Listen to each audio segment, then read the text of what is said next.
On peut avancer qu'elle est donc ta quatrième stat du jour à nous présenter pour les Pelicans 2024.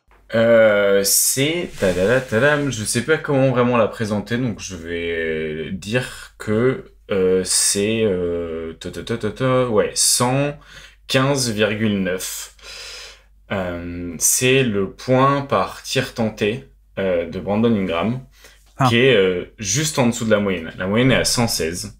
Donc ça lui fait 100 de true shooting plus, mais en réalité c'est plus 99,9 de true shooting plus si on est exact. On va arrondir à 100 parce qu'on n'est pas des relous. Mais sur un si gros usage, c'est une des pires efficacités en fait. Donc moi j'ai pris à la barre des 28% d'usage, qui est un peu pour moi un peu la limite créateur primaire entre guillemets. En tout cas c'est un peu c'est la marque que j'ai prise. Oui, un gros volume quoi. Voilà, c'est ça. Et du coup dans les joueurs moins efficaces on retrouve des Anfernee Simons, Wembanyama, des gens de Temeray, Cameron Thomas, Jaren Jackson et les Banchero et les Scoot Anderson de ce monde. C'était quoi le deuxième nom que tu nous as dit dans la liste? J'ai dit Anfernee Simons, Wembanyama. Wembanyama, d'accord. Pourquoi? Non, Donc Wembanyama a un gros volume mais il est pas efficace, c'est ça? C'est ça. C'est un sacré gros volume, il est sacrément pas efficace. Mais c'est normal, c'est un rookie, tu comprends. C'est le laboratoire. Bien qu'avec l'équipe de France, je sois pas convaincu non plus, mais c'est pas forcément le débat d'aujourd'hui. Donc, restons sur Brandon Ingram, qui en réalité, en carrière, a jamais vraiment été plus efficace que la moyenne. Il l'a été que lors de sa première saison à New Orleans. Les 2 premières saisons à New Orleans. Mais ça se comprend parce que il a un régime de tir qui est pas du tout rentable entre guillemets. Il prend 20% de ses tirs au cercle, 22% de ses tirs à 3 points et 29% sur des longs mi-distance. Donc c'est probablement le mec qui prend le plus de longs mi-distance de la NBA avec Kevin Durant. Et même s'il est bon là-dedans, donc bon sur les longs mi-distance, c'est être à 47% par exemple pour lui, ça reste moins efficace qu'au cercle ou à 3 points entre guillemets.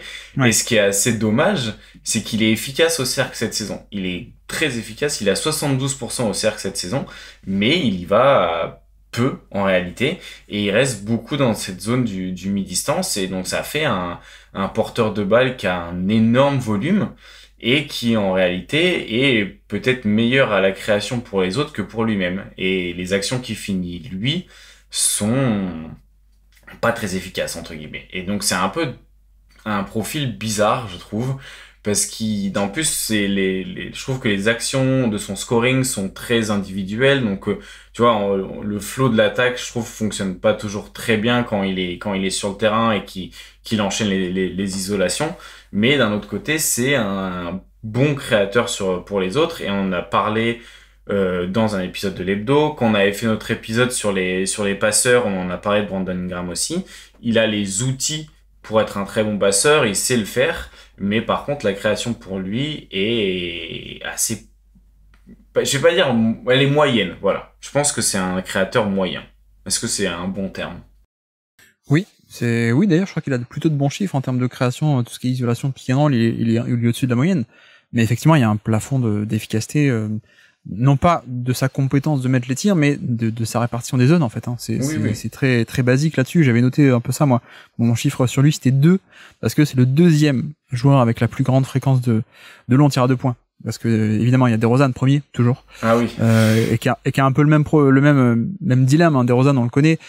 C'est pareil. Hein. C'est-à-dire que pourquoi est-ce qu'il est pas aussi efficace que d'autres? C'est parce que le régime de tir fait que quand tu prends autant de tirs, même en étant bon dans l'exercice, autant de tirs qui ont une rentabilité à ce point basse comparé au reste des tirs, même si t'es bon là-dedans, t'as quand même un manque à gagner, quoi. Et c'est un peu le cas avec Ingram, comme t'as dit, 47% sur les longs tirs de points, c'est très bien. Hein. Franchement, c'est très très bien, 47%. À partir de 40%, on se dit, ouais, ça commence à être bien sur les longs tirs de points. Donc 47, c'est vraiment pas mal du tout. Mais, voilà, il y a ce côté-là, les longs tirs de points, c'est 30% de son répertoire. Si on agrandit avec tous les mi-distances, longs tirs de points, ou alors short mi-distance, donc un peu plus dans la raquette, un peu plus proche du panier, mais pas non plus au panier, ça représente 60% de son répertoire. 60% de son répertoire, c'est la mi-distance, alors qu'à peine 20% est au panier et à peine 20% est à 3 points. Donc, effectivement, même si de facto, il est bon dans à peu près toutes les zones, voire même très bon parfois. Mais en fait, il y a un souci il y a un problème mathématique de rentabilité en fait, et un plafond de verre de part où est-ce qu'il prend les tirs, parce que avec exactement la même efficacité, mais en prenant non pas 60%, mais à peine 40% de ses tirs, par exemple, à mi-distance, et le reste, la fréquence, tu la déplaces à 3 points, ou alors au panier, ben, on aurait un mec qui, je pense, serait à 104, 105 de true shooting plus, en fait. Et ce qui serait un score beaucoup plus impressionnant pour son volume, quoi. Et sauf que c'est pas le cas. Et non, quand j'ai dit, quand tu disais, il a été efficace, surtout très efficace quand il arrive à New Orleans, et j'ai dit mais, parce qu'en fait, il y a aussi un phénomène bizarre avec Ingram, qui est qu'il shoot mal une année sur deux. Voilà. Et donc, en l'occurrence, aux Pelicans, la seule fois de sa carrière où il a enchaîné 2 bonnes saisons, c'était 2020. Mais pourquoi il a enchaîné 2? Parce que ensuite, après 2020, il y a eu 2021, l'année où tout le monde a bien shooté. Donc, il a pas fait son truc habituel de 1 sur 2. Le fait qu'il y avait personne dans les salles, il a bien shooté à 3 points en 2021. Mais à part ça, tu vois, tu reprends son truc en carrière. Bon, ben, cette année, 35. L'an dernier, 39. Donc, très bien. On est passé de la moyenne de 35 à l'an dernier, c'était 39. L'année encore avant, c'était 33. Bon, nul. L'année d'encore avant, donc 2021, 38. Ah, super, bien au-dessus de la moyenne. 2020 aussi, 39%.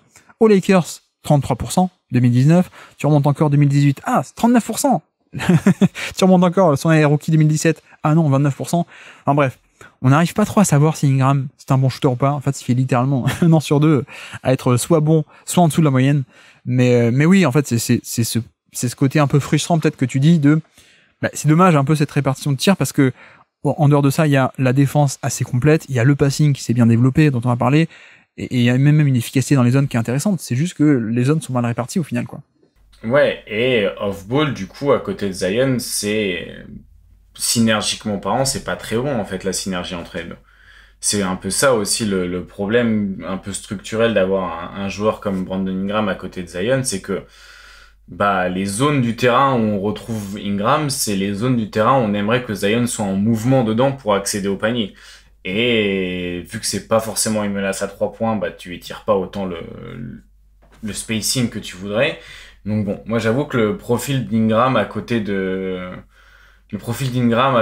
Zion, je suis pas vraiment pour, mais d'un autre côté, je vois pas à côté de qui Brandon Ingram pourrait être un bon joueur. Enfin, aux Warriors, ça pourrait être intéressant. Brandon Ingram aux Warriors, tu vois, je pense que ça pourrait mieux matcher et il y aurait un effet plus, en tout cas, il y aurait ça aurait une bonne influence pour les deux, pour l'équipe et pour le joueur Brandon Ingram. Là, je trouve que ni les Pelicans ni Brandon Ingram bénéficient vraiment de la situation actuelle. Là encore, c'est un joueur que j'avais beaucoup scouté à l'époque, et je suis un peu déçu de Brandon Ingram, parce que pour moi, il y a un potentiel pas exploité. Mais en même temps, à quel point il y avait un vrai potentiel ou pas, parce que c'est aussi sa manière de jouer, quoi. Moi, je m'attendais un peu, tu vois, à l'époque, en fait, de sa draft, c'est un peu l'époque où Giannis commence un peu à émerger, tu sais, très grand, très long, athlétique, etc. Et moi, j'ai toujours eu ce truc sans aller jusqu'à Giannis, mais il a tellement ce côté longiligne, extrêmement long, extrêmement grand, et avec du ball handling, que tu te dis, en fait, il suffirait qu'il y ait un peu un travail athlétique qui soit fait, un peu plus d'agressivité, et tu as un truc superbe, quoi. Et bon, je pense pas qu'il ait vraiment ce potentiel, parce que c'est pas son jeu, quoi, d'être à ce point agressif, c'est pas son jeu. Il a pas non plus renforcé sa carrure, etc.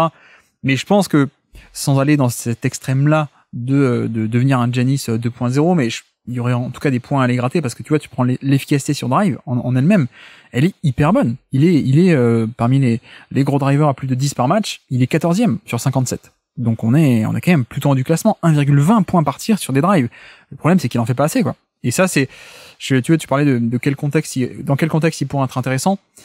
Je sais pas trop, c'est surtout, j'aimerais bien une remodélisation de son jeu, peut-être, un peu, parce que je comprends ce côté long tir à 2 points, mais bon, peut-être, là encore, peut-être que lui aussi, dans un meilleur spacing, et en étant lui-même plus agressif, peut-être qu'on pourrait aller un peu modifier le régime de tir, mais c'est vrai qu'actuellement, il y a cette frustration de se dire, ok, le joueur est déjà très bon, pour moi, le joueur est très bon, c'est juste qu'il pourrait être encore meilleur, en fait, et qu'il suffirait pas de grand chose, il suffirait d'arrêter de prendre ces longs tirs à 2 points, en tout cas d'en prendre un peu moins, et de les garder quand même, parce que ça crée une menace, hein, mais de dire, est-ce qu'on pourrait pas aussi prendre un peu plus de pull-up à 3 points, est-ce qu'on pourrait pas un peu insister un plus sur le drive, quitte à avoir un peu plus de déchets, hein, c'est pas grave, hein, tu vois, je pense que ce serait plus rentable s'il perdait un peu en efficacité sur drive, parce qu'il en fait beaucoup plus, plutôt qu'actuellement, quoi.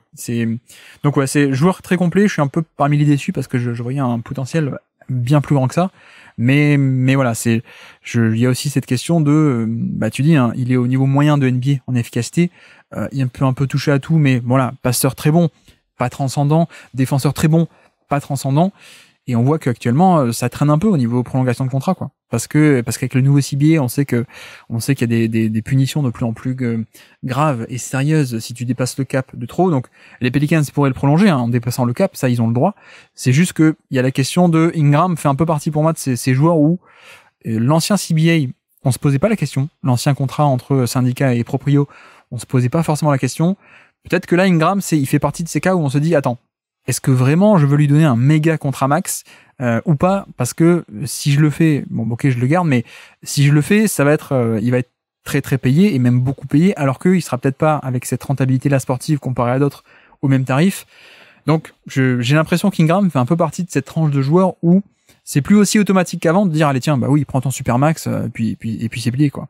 Bah oui. Et dans tous les cas, tu peux même te poser la question à quel point tu peux vraiment l'échanger avec le contrat qu'il a actuellement. Est-ce que en fait, il va pas juste partir sans rien, quoi. Enfin, est-ce que les Pels n'ont pas rien récupéré d'Ingram? À voir. Ouais, c'est pour ça qu'ils veulent le prolonger, pour ensuite se dire si on a plus d'années de contrat, on pourrait éventuellement l'échanger plutôt que là en fin de contrat. Mais en même temps, tu veux pas non plus le prolonger à n'importe quel prix, parce qu'après, voilà, tu peux pas l'échanger, quoi. Tu sais, ça me fait penser un peu à Kevin Love à l'époque, qui avait été prolongé alors que LeBron partait, mais un peu ce côté, on te prolonge pour ensuite échanger le contrat. Sauf que voilà, le déclin physique et les blessures avaient fait que non, le contrat était beaucoup trop cher et donc personne n'en voulait finalement. Ça s'est fini par un buyout. Donc l'asset, tu l'as perdu. C'est un cas, c'est pas une comparaison de 1 pour 1, c'est pas pareil évidemment. Mais je pense qu'il fait un peu partie de ces joueurs où maintenant on se dit Supermax, peut-être pas forcément, quoi. Alors qu'avant, peut-être il y a 2-3 ans, même 5 ans, c'était un peu plus automatique de dire oui, on le prolonge et puis tant pis, quoi. Petite question sur Ingram. Tu penses t'es plutôt Jalen Duren ou plutôt Brandon Ingram, si tu devrais en garder un des deux? Je pense Ingram tout de même. Ok. Je pense. Et toi? Aucun des deux. Ouais, peut-être plus Ingram pour le passing. Mais c'est des profils qui sont un peu imparfaits quand même. Où tu te dis, dans l'utilisation, il y aurait quand même plus de valeur à aller chercher. Mais bon, et encore, Jalen Brown a été peut-être mieux utilisé sur la dernière campagne de playoff. Bon, après, c'est peut-être parce que ils ont gagné qu'on a un peu ce biais-là. Mais c'est vrai que je trouve que c'est des profils qui sont un peu, qui sont difficiles à utiliser, à intégrer dans le collectif, je trouve. Voilà, j'ai juste envie de... Non, mais ils ont beaucoup de défauts, avec un régime de tir compliqué, une efficacité qui est à peine au niveau de la moyenne, malgré un bon volume de points par match. Défense un peu irrégulier selon les cas, mais bon, Brown peut faire peut-être des pics plus élevés mais avec des irrégularités, alors que Ingram c'est peut-être un niveau moyen plus bas mais au moins un peu tout le temps là, quoi. Solide. Mais le passing, c'est vrai que pour moi fait un peu la différence tout de même, quoi. Avec Ingram. Clairement. Mais c'est pour ça, tu vois, on met pas mal de nuances parce qu'il y en a à apporter, mais je pense qu'on a déjà quand même en l'état un joueur très intéressant, quoi. C'est juste que moi je me dis on n'est pas loin d'un joueur qui pourrait être passé de 14 sur 20 à 17 sur 20, quoi, je trouve. Et tu vois, j'aimerais bien, imagine, il est échangé à Miami, et Spoelstra et Pat Riley lui mettent des coups de pied aux fesses, au derrière, pardon, je me suis rattrapé, il insiste sur drive, ou alors on le recontextualise, on le force à aller au panier un peu plus, etc. Ça pourrait être intéressant aussi. Merci d'avoir écouté cet extrait. S'il vous a plu, l'émission complète est disponible en description et on se donne rendez-vous sur le feed principal du Basket Lab pour l'intégralité des podcasts. À bientôt.